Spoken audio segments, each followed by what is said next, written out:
namanya Syekh Ibrahim. Beliau sahabat saya ketika saya kuliah di Yaman, dia belajar di Darul Mustafa. Namanya Syekh Ibrahim Al-Fatani, dari Fatani, selatan Thailand. Duduk bersama beliau, bercerita. Setelah minum kopi begitu di tengah kota, tiba-tiba ada seorang bapak-bapak usianya sekitar 55 tahun bersama anaknya usia sekitar 20 atau 25 tahun mendekat kepada saya. Duduk ngopi, ngeliatin lagi, ngopi lagi, ngeliatin lagi. Saya bilang sama Syekh Ibrahim, ini orang mau ngapain? Dia bilang, saya tidak tahu Habib, bukannya kenal sama antum. Dia tidak kenal sama saya. Akhirnya saya panggil, duduk bersama saya. Ditranslate bahasa saya oleh Syekh Ibrahim. Karena orang tersebut tidak bisa bahasa Inggris, tidak bisa bahasa Arab, tidak bisa bahasa Melayu. Bisanya cuma bahasa Siam. Tahu bisa bahasa Thailand. Sawadikap, kayak banyak kap-kapnya ya. Walaupun saya al-kap, tapi saya bukan asli Thailand ya. Banyak kapnya di sana. Akhirnya dia berbicara. Ditanya sama Syekh Ibrahim, kamu dari tadi melihat kenapa? Dia bilang apa? Saya asik aja ngelihatnya. Jalan ke kanan, jalan ke kiri saya perhatikan. Cara minumnya saya perhatikan. Dari semenjak awal datang rombongan kalian saya perhatikan. Bagaimana kalian duduk, bagaimana kalian berdiri, bagaimana kalian berjalan. Kemudian apa yang kalian inginkan? Kata Syekh Ibrahim. Akhirnya orang ini bertanya, agama kalian apa? Islam katanya. Terus ini siapa? Ini salah satu katanya ulama datang dari Indonesia. Kemudian dia adalah orang yang berdakwah di sini, begini begitu diceritakan oleh Syekh Ibrahim. Apa kata dua orang ini? Boleh atau tidak kalau saya dan anak saya masuk Islam? Saya bilang, saya ceramah panjang lebar berjam-jam gak ada yang mau masuk Islam. Pas saya minum espresso, tanpa ada ceramah, tanpa apa, tiba-tiba dua orang ada yang mau masuk Islam. Saya bilang, Syekh Ibrahim tanya dulu, dia mau masuk Islam karena apa? Dia bilang apa? Kamu masuk Islam gara-gara apa? Apa jawabannya? Saya asik aja ngelihat mukanya Habib ini, dia bilang. Jawabannya seperti itu. Saya bilang, saya ceramah capek-capek, tapi Allah tidak menunjukkan ada orang yang mau ikut kepada agama saya. Ketika saya duduk nongkrong ngopi bersama sahabat saya, tiba-tiba Allah menarikkan orang untuk bisa masuk ke dalam ajaran Islam. Ini memberikan kepada saya satu natijah, hasil, bahwa apa? Kamu tuh usaha aja, urusan hasil serahkan kepada Allah. Assalamualaikum warahmatullahi wabarakatuh. Alhamdulillah. نحمده ونستعينه ونستغفره ونعوذ بالله من شرور أنفسنا ومن سيئات أعمالنا من يهده الله فلا مضل له ومن يضلل فلا هادي له اللهم فصل وسلم وبارك وكرم وعظم ومجد وتكرم وتحنن على سيدنا محمد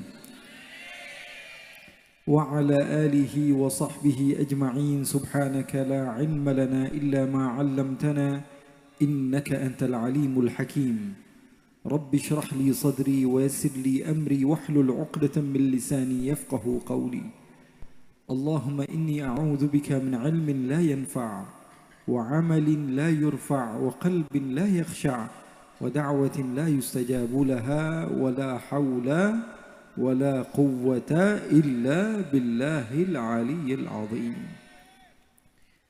Alhamdulillah, para hadirin hadirat yang dimuliakan oleh Allah Subhanahu wa taala. Malam yang penuh dengan kebahagiaan ini saya bisa berkumpul bersama-sama dengan para ulama, dengan para sesepuh, dengan orang-orang yang insya Allah dicintai oleh Allah dan Rasulnya. Di malam hari ini saya berada di satu kota yang saya tidak mengira di bulan ini saya akan masuk ke kota Madura, tapi karena panggilannya mendadak ini pakai orang dalam, maka saya alhamdulillah diberikan kesempatan untuk bisa datang duduk bersama-sama sahabat-sahabat saya. Kemarin malam saya masih di Palembang dan tadi malam saya di Garut. Malam ini saya dipaksa untuk datang ke Madura dan besok langsung ke Jakarta lagi. Selain ada sahabat saya Haj Saleh Masya Allah adalah salah satu orang yang dicintai oleh guru saya Abu Ya Said Ahmad bin Muhammad bin Alawi Al-Maliki ya. Dengan berkah beliau insya Allah mudah-mudahan majlis ini juga menjadi majlis yang penuh dengan keberkahan dari Allah Subhanahu wa taala. Hadirin hadirat, kita berkumpul bersama-sama pada malam hari ini memperingati Maulid Nabi besar Muhammad sallallahu alaihi wasallam. Nabi yang mulia, Nabi yang agung, Nabi yang luhur, karena memang beliau dipilih oleh Allah. Allah Subhanahu wa taala memilih Nabi Muhammad sehingga dicinta oleh Allah Subhanahu wa taala, dan segala sesuatu yang diberikan kepada Nabi Muhammad adalah sesuatu yang dipilih, sesuatu yang menjadi pilihan dan tidak sembarangan. Makanya salah seorang di antara sahabat bertanya, kenapa Nabi Muhammad tidak lahir di bulan-bulan mulia? Kenapa Nabi Muhammad tidak lahirnya di bulan mulia? Ada bulan haram, ada bulan Muharram, ada bulan Dzulqa'dah, ada bulan Dzulhijjah, ada bulan Rajab. Ini bulan-bulan yang dikenal oleh sejarah. Ada bulan Ramadan. Kenapa tidak Nabi Muhammad dilahirkan di bulan-bulan mulia tersebut? Jawabannya adalah Nabi Muhammad mulia bukan karena bulan, tapi bulan yang menjadi mulia karena Nabi besar Muhammad sallallahu alaihi wasallam. Seakan Allah Subhanahu wa taala sengaja menjadikan Nabi Muhammad sallallahu alaihi wasallam dilahirkan di bulan Rabiul Awal. Bulan ini, sahabat-sahabat, tidak ada cerita historinya, tidak ada sejarahnya. Bulan Rabiul Awal itu bulan yang tidak ada cerita di masa lalunya, tapi menjadi bulan yang mulia dengan keberadaan Nabi besar Muhammad sallallahu alaihi wasallam. Serupa seperti hari di mana Rasulullah dilahirkan, hari Senin. Sebagian bertanya-tanya, kenapa kok Nabi Muhammad tidak lahirnya hari Jumat? Hari Jumat adalah lebarannya kita, hari Idnya kita. Atau hari Sabtu, hari yang dianggap mulia oleh orang Yahudi. Atau hari Ahad, hari yang dianggap mulia oleh orang Nasrani. Kenapa Nabi Muhammad lahirnya hari Senin? Jawabannya adalah Nabi Muhammad mulia bukan karena hari, tapi hari Senin yang tidak ada ceritanya menjadi mulia karena dengan kelahiran Nabi besar Muhammad sallallahu alaihi wa ala alihi wasallam. Jadi kalau berbicara tentang kelahiran Nabi Muhammad sallallahu alaihi wasallam adalah makhluk yang paling utama, makhluk yang paling mulia, makhluk yang paling hebat. Hadits wala haraj. Oleh karena itu para sahabat banyak sekali yang cinta kepada Nabi. Mereka memandang langsung kepada keindahan wajah Nabi besar Muhammad sallallahu alaihi wasallam. Salah seorang di antara mereka bernama Jabir ibni Samurah. Suatu saat beliau ini buka jendela rumahnya memandang kepada bulan purnama yang begitu indah. Ketika sedang asyik memandang bulan purnama, Nabi Muhammad melewati tempat tersebut. Lalu Jabir bin Samurah melihat kepada wajah Nabi, lalu melihat kepada rembulan. Kemudian melihat lagi kepada wajah Nabi, kemudian melihat kepada rembulan. Kemudian beliau mengatakan, wala wajhu Rasulillahi adwa'u minal qamari lailatal badr. Kata beliau, demi Allah, saya berani bersumpah, wajah Nabi Muhammad lebih indah dibanding bulan purnama sekalipun. Sallu ala Nabi Muhammad. Oleh karena itu Nabi Muhammad dicinta oleh semua orang. Dipandangnya enak, diajak ngobrolnya asik, nongkrong bareng-bareng Nabi Muhammad seru. Ya, kalau cerita segala sesuatu dengan Nabi Muhammad nyambung. Nabi Muhammad itu pendidik murabbi kepada para sahabatnya. Dan Nabi Muhammad bisa ngepasin. Beda seperti kita. Kalau kita terkadang satu manhaj kita serahkan kepada orang yang berbeda-beda, dan kita terkadang memaksa orang harus sama dengan apa yang kita bawa. Nabi Muhammad tidak seperti itu. Oleh karena itu Nabi Muhammad diterima di semua kalangan. Nabi Muhammad SAW datang, seseorang bertanya kepada Nabi, ya Rasulullah, amaliyah apa yang paling bagus ya Rasulullah? Apa jawaban Rasulullah? Salat di awal waktu. Datang orang lain lagi, ya Rasulullah, amalan apa yang paling bagus? Jawaban Rasulullah, jihad di jalan Allah. Datang lagi seorang bertanya kepada Nabi, ya Rasulullah, amalan apa yang paling bagus? Rasulullah jawabnya apa? Bakti kepada kedua orang tua. Kok beda-beda? Apakah Nabi Muhammad tidak konsisten dengan jawabannya? Tidak. Nabi Muhammad bukan tidak konsisten. Tapi Nabi Muhammad ngepasin yang diajak ngomong. Setiap orang itu memiliki karakter yang beda-beda. Ada yang diomelin, ngomel balik. Ada nggak yang seperti itu? Dimarahi malah dia lebih galak. Senggol tabok katanya. Hah? Carok namanya. Ada yang seperti itu. Ada yang diomeli dengan kata-kata keras, kata-kata kasar, takut. Ada yang dinasihati dengan lemah lembut, menangis. Ada yang dinasihati dengan lemah lembut, dibilang, lembek ini yang nasihatin. Manusia itu beda-beda, kita nggak bisa bikin semua orang puas. Saya ceramah kemana-mana bilang, Habibnya ini kurang teriak, ini Habibnya lembut, lemes, capek, ngantuk dengernya. Akhirnya kita kuatkan suaranya. Dia bilang apa? Wah, Habibnya terlalu keras, terlalu kasar, Habibnya tidak bagus. Dimanapun tempat, kita tidak akan bisa membuat semua orang suka kepada kita. Dan itu memang sudah manusiawi. Ceramah di satu tempat, dia bilang, wah Habibnya ini kepanjangan ngomongnya. Saya sudah capek dengerin dia ngomong. Akhirnya sudah kita mau rubah. Kita pendekin ceramah kita. Wah Habib ini gimana, kita lagi seru dengernya tiba-tiba berhenti ceramahnya. Semua manusia seperti itu kawan. Tidak mungkin semua orang suka sama kita, itu nggak mungkin. Makanya nikmati dan contoh Nabi Muhammad SAW. Itu yang diajarkan oleh guru-guru kita. Abu Sayyid Muhammad bin Alawi Al-Maliki dulu mengajar di Masjidil Haram. Setiap hari yang dibahas kata beliau, neraka. Akhirnya beliau perhatikan kok majlis setiap minggu bukan malah ramai, malah berkurang. Akhirnya beliau berpikir. Lalu beliau mencari cerita-cerita yang bisa membawa orang semakin suka kepada agama. Akhirnya beliau menceritakan satu kisah orang pedalaman di zaman Rasulullah SAW. Jadi di zaman Nabi itu banyak juga orang pedalaman yang datang kepada Nabi. Salah seorang di antara mereka bertanya, di mana toilet? Saya pengen buang air kecil. Salah seorang di antara sahabat ya mengantarkan kepadanya di tempat-tempat yang bagi dia ini sesuatu yang asing. Akhirnya si buta ini tidak tahu menahu. Ya, ada yang mengatakan dia si buta, ada yang mengatakan dia memang orang pedalaman badui yang tidak mengetahui apa adab istiadah ya, orang yang tidak tahu sopan santun. Akhirnya masuk ke masjid Nabi Muhammad, kemudian dia buang air kecil di situ. Sahabat semuanya marah, bilang, hei kau buang air kecil di masjidnya Rasulullah SAW. Akhirnya Rasulullah ketika itu datang dan Rasulullah katakan biarkan dia buang air kecil di situ, teruskan.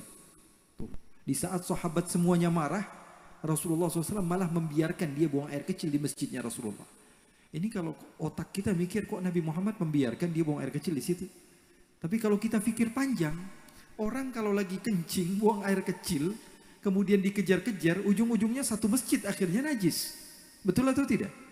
Tapi Nabi Muhammad membiarkan dia untuk buang air kecil di satu tempat, sehingga setelah dia buang air kecil bisa dibersihkan satu tempat dan najisnya cuma di satu tempat. Akhirnya setelah itu dibersihkan masjid Rasulullah SAW dan dia keluar. Lalu orang Badui ini mengatakan kepada Nabi Muhammad, wahai Muhammad, angkat tanganmu, angkat tanganmu. Kenapa kata Nabi? Angkat saja tanganmu, saya mau berdoa. Akhirnya Rasulullah mengangkat tangannya dan dia berdoa. Apa doanya? Allahumma arhamni warham Muhammadan wala tarham ahadan min ashabih. Ya Allah, sayangi saya ya Allah. Sayangi juga Muhammad karena dia orangnya baik. Tapi tolong ya Allah jangan sayangi sahabat-sahabatnya semuanya galak. Nabi Muhammad SAW tersenyum ketika mendengar doa seperti itu.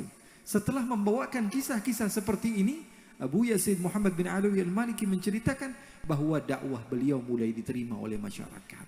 Jadi setiap orang itu memiliki manhaj. Setiap orang itu memiliki cara. Dan guru kita insya Allah memiliki cara tersendiri untuk mengajak pemuda-pemuda untuk bisa dekat dengan Allah, dekat dengan Nabi besar Muhammad sallallahu alaihi wasallam. Makanya di zaman Rasulullah SAW itu beragam. Ada orang yang polos banget. Ada orang yang seperti ya tadi orang Badui pedalaman. Datang juga orang Badui pernah datang kepada Nabi narik sorban Nabi. Sorban Nabi keras. Jadi Nabi Muhammad punya sorban dari beberapa tempat. Ya, jadi Nabi Muhammad ya bajunya juga branded ya. Bukan baju-baju yang biasa-biasa saja, tidak. Nabi Muhammad SAW punya baju-baju dari luar negeri. Nabi Muhammad SAW punya sorban dari Yaman. Nabi Muhammad SAW punya baju dari Syam. Ketika itu adalah Romawi, kerajaan terkenal, adidaya, superpower dunia. Nabi Muhammad juga punya baju dari Persia. Nabi Muhammad SAW memiliki baju dari berbagai tempat. Kebetulan Nabi Muhammad ketika itu menggunakan sorban dari Yaman. Sorban yang keras, kasar. Ketika Nabi Muhammad menggunakannya di pundak Nabi Muhammad SAW, salah seorang di antara Badui menariknya. Ditarik dengan kencang. Akhirnya Rasulullah SAW luka. Di belakang Rasulullah SAW luka. Sayyidina Umar melihat, Sayyidina Umar ini berbeda dengan sahabat yang lain. Sayyidina Umar ini garang. Sampai-sampai kalau kita baca sejarah Nabi, orang yang paling banyak mengatakan, da'ani adribu unuqa hadzal munafiq. Ya Rasulullah, biarkan saya pindahkan antara kepala dan badannya ya Rasulullah. Ini Sayyidina Umar paling banyak seperti itu. Orang yang enggak kuatan, seperti orang Madura seperti ini. Kalau ngelihat ada kesalahan, pokoknya tak tebas ini. Sayyidina Umar modelnya seperti itu, enggak bisa. Kata Rasulullah SAW, biar sabar ya, sabar. Apa yang kau inginkan, kata Rasulullah. Dia bilang apa? Wahai Muhammad, berikanlah harta Allah yang ada padamu. Karena saya tahu kamu itu bukan orang kaya. Ayahmu bukan orang kaya. Kakekmu bukan orang kaya. Harta yang ada padamu yang banyak ini adalah titipan dari Allah. Berikan kepada saya. Kurang ajar sama Nabi. Kata Nabi, betul. Memang semuanya ini harta milik Allah. Tapi Allah subhanahu wa ta'ala menitipkan kepada saya dan saya membagikan kepada siapa yang saya mau. Akhirnya dia katakan, ini adalah harta saya, ini hak saya. Kemudian dia marah-marah. Kemudian Rasulullah katakan kepada Sayyidina Umar, wahai Umar, berikanlah kepada dia harta yang dia mau. Sayyidina Umar sambil marah, ini kurang ajar, ini orang harusnya saya tebas ini. Harusnya saya pukul ini. Harusnya saya permalukan dia ini. Tapi Nabi Muhammad nyuruh saya ngasih. Ya sudah. Dibawa ke tempat makanan, diberikan gandum, diberikan kurma, kemudian dibawakan kambing untuknya, kemudian diberikan sedikit harta. Setelah orang ini pulang, Nabi Muhammad panggil, hei fulan, sini. Kata Nabi Muhammad, kok kamu ini kurang ajar sekali sama saya? Kamu nggak takut sama saya? Kok kamu menarik sorban saya dengan kencang? Berkata dengan kata-kata kasar. Dia bilang, mohon maaf Rasulullah. Kenapa? Saya ini dari kampung sudah sering dengar sifatnya engkau. Sifat saya yang seperti apa? Katanya, innaka tukafi'us sayyi'a bil hasanah. Saya sering sekali mendengar Nabi Muhammad itu kalau kita kasarin, balasnya pasti dengan lemah lembut. Makanya saya nggak tahu ini, sengaja saya kasarin biar dibalasnya lemah lembut. Cara berpikir orang kampung seperti itu. Dia katakan, innaka tukafi'us sayyi'a bil hasanah. Sesungguhnya engkau itu di antara sifatmu kalau dikasari, balasnya baik. Kata Nabi Muhammad, andai engkau berlaku lembut kepada saya akan lebih lembut. Tapi cara berpikirnya berbeda. Karena dia dengar Nabi Muhammad ini kalau dikasari balasnya dengan lembut, maka dia sengaja melakukan kekasaran supaya dibalasnya dengan kelembutan. Akhirnya Nabi Muhammad tersenyum. Melihat orang-orang aneh seperti ini dari zaman dahulu sudah banyak. Ya, seperti kisah yang saya mungkin sahabat pernah dengar. Ya, belasan juta sudah di YouTube ya. Ada seorang sahabat namanya Nuaiman. Pernah dengar Nuaiman? Nah, ini kan orang aneh. Di zaman Nabi Muhammad SAW ada orang seperti ini. Tapi kita nggak bisa tahu akhir daripada kehidupan seseorang. Bisa jadi orang yang aneh seperti itu, tapi Allah cinta mau ngomong apa kita? Kita ini diwajibkan oleh Allah untuk memandang orang dengan pandangan husnudzon, prasangka baik, siapapun itu. Selagi dia punya asyhadu an la ilaha illallah wa asyhadu anna Muhammadar Rasulullah, yakini dia orang baik. Kita kalau meyakini orang dengan kebaikan, kita tidak akan pernah rugi. Tapi kalau di sedikit-sedikit, wah ini pasti ada maunya, wah ini pura-pura jadi orang soleh, wah ini, suudzon terus di dalam hati. Kita ini berburuk sangka menunjukkan bahwa hati kita ini memang busuk. Kalau kita berburuk sangka kepada orang lain, itu menunjukkan cerminan memang hati kitanya saja yang busuk. Kita ngelihat, wah ini mau maksiat. Kenapa kita bisa berpikiran dia mau maksiat? Karena biasanya kita kalau ke tempat itu maksiat, maka kita yakini orang lain juga bermaksiat. Tidaklah kita berburuk sangka kepada orang lain, kecuali melainkan bahwa memang kitanya juga memang orang yang busuk. Oleh karena itu Nuaiman ketika dia minum minuman keras, Nabi Muhammad cambuk. Kemudian dia menangis meminta ampun kepada Allah. Minggu depannya mabuk lagi. Dipanggil lagi sama Nabi Muhammad, dicambuk. Kemudian dia bertobat kepada Allah, meminta ampun dengan menangis di hadapan Nabi dan berjanji minggu depannya mabuk lagi. Orang seperti ini sampai sahabat semuanya bosan.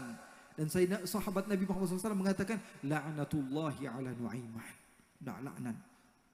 Sampai Rasulullah katakan, la tal'anuh, kata Rasulullah. Jangan kamu laknat dia. Fa innahu yuhibbullaha wa rasulah. Karena dia cinta Allah, cinta Rasulnya Muhammad sallallahu alaihi wasallam. Kita nggak bisa ngelihat orang nih kadang-kadang ya, kita lihat maksiat. Tahu-taunya meninggalnya taubat. Ada nggak yang seperti itu? Banyak sekali. Sampai diceritakan kisah pendek tapi nyelekit. Tahu nyelekit? Dua orang sering bermaksiat kepada Allah. Partner dia. Dia kemana-mana maksiat bareng. Nyekek botol juga bareng-bareng. Tahu nyekek botol? Botol dicekek, botolnya nggak mati, dia yang mati. Minum minuman keras, melakukan dosa maksiat terus-terusan berdua. Ketika keduanya meninggal, salah satu di antaranya ditarik masuk ke dalam api neraka. Ketika ditarik masuk ke dalam api neraka, dia bertanya, ya Allah, aku ingin meminta keadilan-Mu ya Allah. Keadilan seperti apa? Kenapa saya masuk neraka sendirian? Saya biasanya melakukan maksiat kemana-mana berdua dengan sahabat saya. Kenapa saya masuk nerakanya sendirian? Jawabannya singkat. Kawan kamu sebelum meninggal taubat. Dan taubatnya diterima oleh Allah Subhanahu wa ta'ala. Nyelekit atau tidak kira-kira? Sakit atau tidak kira-kira? Kemana-mana bareng, rusak bareng, maksiat bareng. Dia taubat sebelum meninggal. Nah ini yang jadi masalah. Terkadang kita memandang orang dengan pandangan buruk. Bisa jadi orang yang kita anggap buruk, dia bertobat kepada Allah dan Allah menerima taubatnya. Ini mabda asasi dakwahnya Nabi Muhammad SAW. Nabi Muhammad tidak memperbolehkan sahabat untuk melaknat. Jangan kamu laknat dia. Karena dia cinta Allah, cinta Rasul. Banyaknya ibadah seseorang tidak menentukan dia orang baik. Tapi orang yang baik pasti dipermudah untuk banyak ibadah. Banyaknya ibadah seseorang tidak menentukan dia orang baik. Tapi orang baik pasti Allah permudah dia untuk memperbanyak ibadah. Nabi Muhammad mencontohkan. Di zaman Nabi Muhammad SAW ketika Nabi Muhammad ingin berperang, datang seseorang, masih muda, bukan orang Islam. Dia bilang kepada Nabi Muhammad, Muhammad, kalau saya sekarang bersaksi bahwa tiada Tuhan selain Allah dan engkau adalah utusan Allah, kemudian saya ikut berperang lalu saya mati, masuk surga enggak? Kata Nabi Muhammad, masuk surga. Fa inni ushidu an la ilaha illallah wa anna Muhammadan Rasulullah. Ini ushiduka billah. Saya bersaksi kepada Allah Subhanahu wa taala dengan keberadaanmu bahwa sungguhnya saya bersaksi bahwa tiada Tuhan selain Allah dan engkau adalah utusan Allah. Maka dia ambil pedangnya, dia ikut berperang. Nabi Muhammad memanggil sahabatnya, wahai sahabat-sahabat, kamu pengen melihat wajah ahli surga? Pengen tahu muka ahli surga? Pengen lihat ini orang. Ini siapa, kata sahabat? Baru masuk Islam ternyata. Akhirnya dia berperang, kemudian meninggal. Kata sahabat, enak banget ini orang. Mati langsung masuk syurga. Pernah sholat gak dia? Pernah gak sholat? Puasa pernah gak? Hadir tabligh akbar pernah gak? Zikir pernah gak? Baca la ilaha illallah seumur hidupnya tidak pernah. Baca salawat kepada Nabi seumur hidup tidak pernah. Tapi memang jatahnya, nasibnya bagus. Bersaksi bahwa tiada Tuhan selain Allah, Nabi Muhammad adalah utusan Allah, kemudian berperang dan meninggal. Ngucapin alhamdulillah seumur hidupnya saja tidak pernah. Banyakan kita. Tapi memang Allah pilih dia menjadi orang yang akhir daripada kehidupannya masuk ke dalam syurganya Allah Subhanahu wa ta'ala. Nah ini harus menjadi pegangan kita anak muda. Anak muda Madura harus banyak husnudzon kepada orang lain. Jangan pandang, wah ini yang benar, cuman ini yang benar. Enggak. Kita ini diajarkan oleh Allah untuk ngajak semua orang masuk surga. Semuanya. Tapi kan ini bukan dari komunitas kami. Tidak seperti itu. Oh tapi kan ini bukan dari organisasi kami. Tidak seperti itu. Agama Rasulullah azizun alaihi ma'anittum harisun alaikum. Semua orang. Saya harap setiap orang itu masuk surganya Allah Subhanahu wa ta'ala. Kita hanya berharap kepada Allah, berdoa. Ya Allah, mudah-mudahan ya ada pulau khusus nanti di surga untuk orang Madura begitu. Semuanya masuk surga. Kita berharap semua muslim yang ada di tempat ini dan non-muslim sekalipun Allah berikan hidayah kepada mereka untuk masuk surga. Kita hanya berusaha. Adapun hasil serahkan kepada Allah Subhanahu wa ta'ala. Kita hanya minta sama Allah seperti tadi, berharap supaya dia jadi jodoh kita. Kita cuma minta doa sama Allah. Urusan hasil serahkan kepada Allah. Doanya gimana? Ya Allah, kalau memang dia yang terbaik untuk saya, jadikanlah dia jodoh saya. Kalau memang dia tidak baik untuk saya, maka jadikanlah saya baik untuk dia. Gitu doanya. Maksa sama Allah ini. Ada nggak yang doa seperti itu? Banyak. Iya, artinya kita harus berusaha saja. Saya teringat belum lama saya ke Bangkok, Thailand. Ada dakwah di sana. Bangkok itu di mana? Sebelah Pasuruan. Oh, bukan. Bangkok di Thailand Utara. Buat satu program besar di tempat yang biasa digunakan untuk party, orang biasa melakukan maksiat kepada Allah. Kita buat Maulid Akbar di sana dengan Syekhul Islam di Thailand. Sebelumnya kita membuat beberapa seminar-seminar, mengajak orang yang non-muslim sekalipun, bikin acara mengajarkan kepada mereka apa itu Islam. Ceramah-ceramah panjang lebar di beberapa tempat. Tapi saya tidak melihat ada orang yang tertarik untuk Islam. Seperti biasa begitu ya. Penting ini program dari pemerintah, mereka ikuti saja. Gitu. Selepas semua program, keesokan harinya saya nongkrong sama teman saya. Namanya Syekh Ibrahim. Beliau sahabat saya ketika saya kuliah di Yaman. Dia belajar di Darul Mustafa. Namanya Syekh Ibrahim Al-Fatani. Dari Fatani, selatan Thailand. Duduk bersama beliau, bercerita. Setelah minum kopi begitu di tengah kota, tiba-tiba ada seorang bapak-bapak usianya sekitar 55 tahun bersama anaknya usia sekitar 20 atau 25 tahun mendekat kepada saya. Duduk ngopi, ngeliatin lagi, ngopi lagi, ngeliatin lagi. Saya bilang sama Syekh Ibrahim, ini orang mau ngapain? Dia bilang, saya tidak tahu Habib, bukannya kenal sama antum. Dia tidak kenal sama saya. Akhirnya saya panggil, duduk bersama saya. Ditranslate bahasa saya oleh Syekh Ibrahim. Karena orang tersebut tidak bisa bahasa Inggris, tidak bisa bahasa Arab, tidak bisa bahasa Melayu. Bisanya cuma bahasa Siam. Tahu bisa bahasa Thailand. Sawadikap, kayak banyak kap-kapnya ya. Walaupun saya al-kap, tapi saya bukan asli Thailand ya. Banyak kapnya di sana. Akhirnya dia berbicara. Ditanya sama Syekh Ibrahim, kamu dari tadi melihat kenapa? Dia bilang apa? Saya asik aja ngelihatnya. Jalan ke kanan, jalan ke kiri saya perhatikan. Cara minumnya saya perhatikan. Dari semenjak awal datang rombongan kalian saya perhatikan. Bagaimana kalian duduk, bagaimana kalian berdiri, bagaimana kalian berjalan. Kemudian, apa yang kalian inginkan? Kata Syekh Ibrahim. Akhirnya orang ini bertanya, agama kalian apa? Islam katanya. Terus ini siapa? Ini salah satu katanya ulama datang dari Indonesia. Kemudian dia adalah orang yang berdakwah di sini begini begitu diceritakan oleh Syekh Ibrahim. Apa kata dua orang ini? Boleh atau tidak kalau saya dan anak saya masuk Islam? Saya bilang saya ceramah panjang lebar berjam-jam gak ada yang mau masuk Islam. Pas saya minum espresso tanpa ada ceramah, tanpa apa, tiba-tiba dua orang ada yang mau masuk Islam.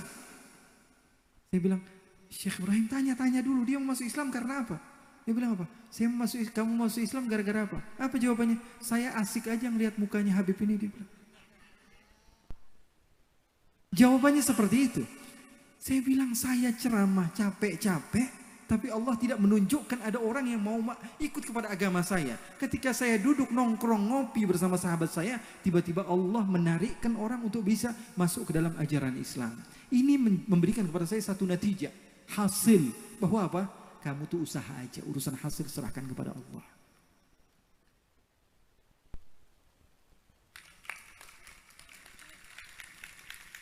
Tidak lama dari situ, saya berdakwah kurang dari 3 atau 4 hari pergi ke Melaka, ya, di Malaysia. Ya, mungkin sahabat-sahabat saya yang di Melaka mungkin mendengar, karena sahabat-sahabat cinta Rasul tadi saya melihat mereka juga share live streaming ini, mungkin sebagian mendengar dan tahu pasti bagaimana kejadian tersebut. 4 hari setelah kejadian masuk Islamnya orang di Thailand tersebut, saya bikin satu majelis di Melaka. Salah satu murid kita namanya Al-Ustaz Syarifuddin. Dulu belajar sama kita, kemudian kita kirim juga ke Yaman, kemudian belajar di sana dan keluar dan sekarang menjadi dai di sana. Majlisnya, ketika kita sedang majlis, dia buat majlis itu di atas ruko. Jadi di bawahnya toko-toko, di atasnya dibikin majlis. Setelah kita ceramah, biasa aja, orang yang dengar itu biasa. Selalunya yang hadir itu biasa-biasa saja. Dengar cerita Nabi, sayang, senang, cinta, dan selesai. Tahu-tahunya selepas majlis datang orang keturunan India, orang Hindu. Datang ke atas mengatakan kepada Ustaz Syarifuddin tadi, saya pengen masuk Islam. Saya bilang, kenapa enggak yang hadir di majelis ini pengen taubat atau cerita? Enggak, ini yang duduk di bawah, kebetulan di bawahnya ada kafe. Jadi suaranya sampai di sana. Ya, tidak menutup kemungkinan ada yang di beberapa tempat di luar sana mungkin mendengar kita. Mereka justru malah lebih kuat keinginan mereka untuk dekat kepada Allah Subhanahu Wa Taala.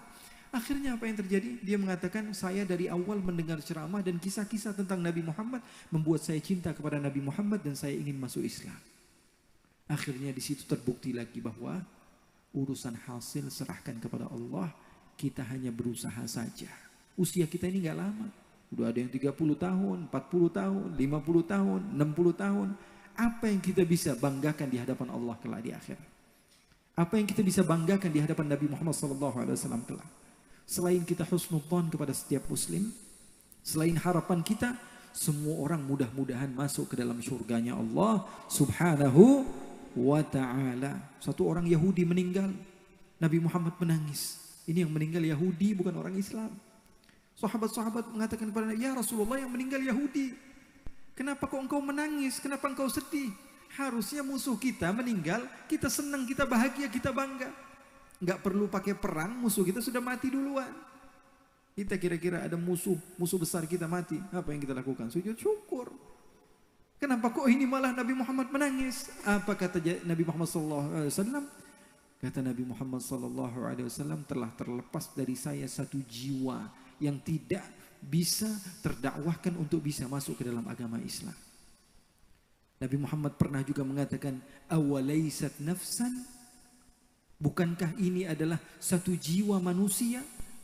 Jadi begitu cara rahmah kasih sayangnya Nabi Muhammad SAW kepada sesama. Mudah-mudahan manhaj guru kita terus menerus kita bisa pegang. Dan pesan saya mudah-mudahan dibawa ke rumah, husnudzon kepada orang lain.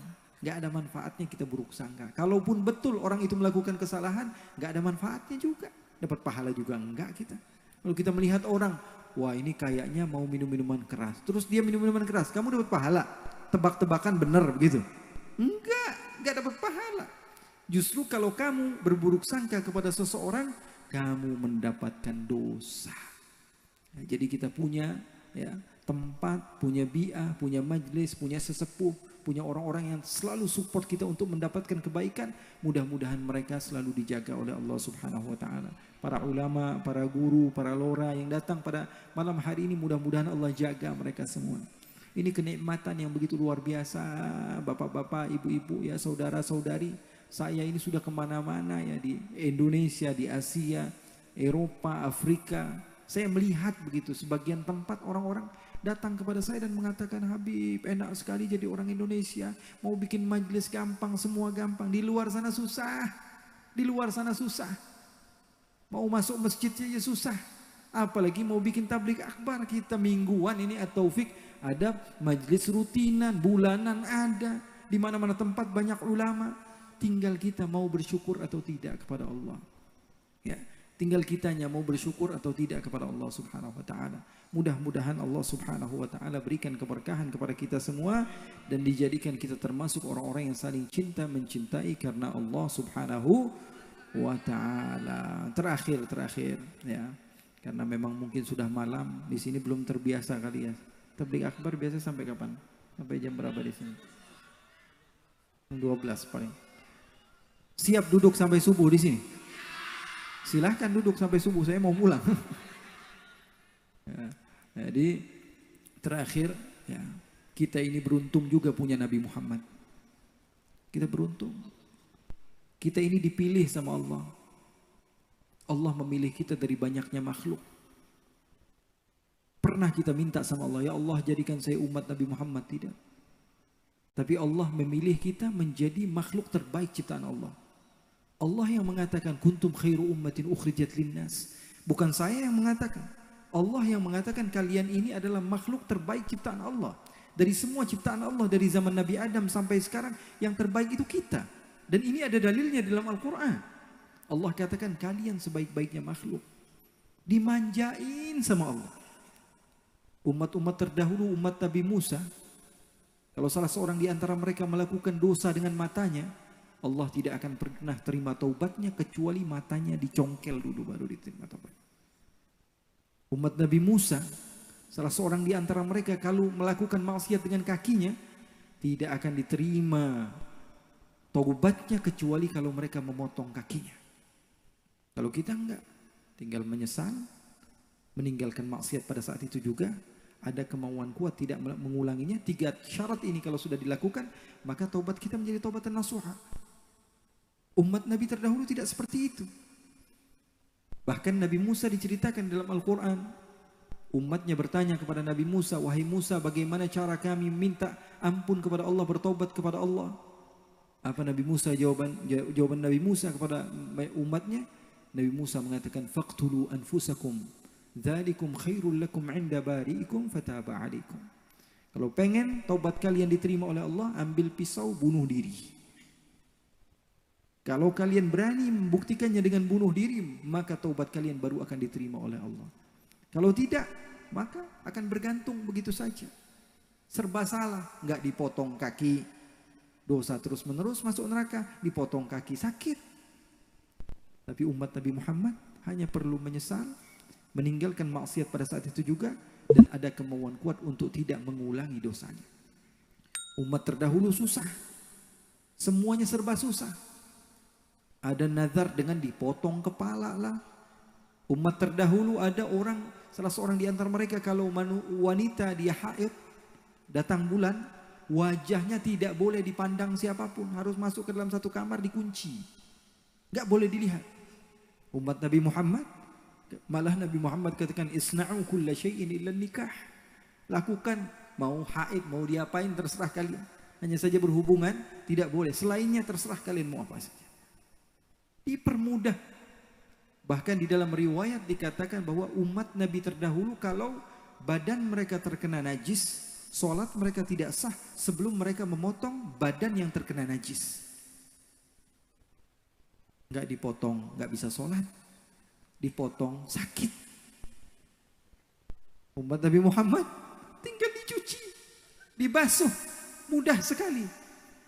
Nah, ini yang menjadikan apa? Kita ini berbeda dari umat-umat Nabi terdahulu. Jadi memang karena kita pilihan Allah.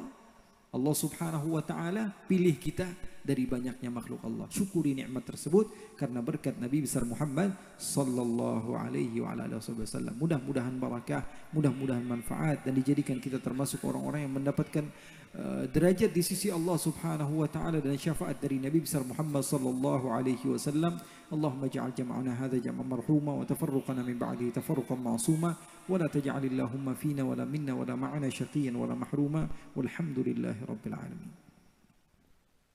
Jazakallah khair. Semoga ilmu yang disampaikan ilmu yang bermanfaat, dan semoga Allah berikan panjang umur kepada beliau, fi sihah wal afiyah. Amin ya rabbal alamin. Lamma dana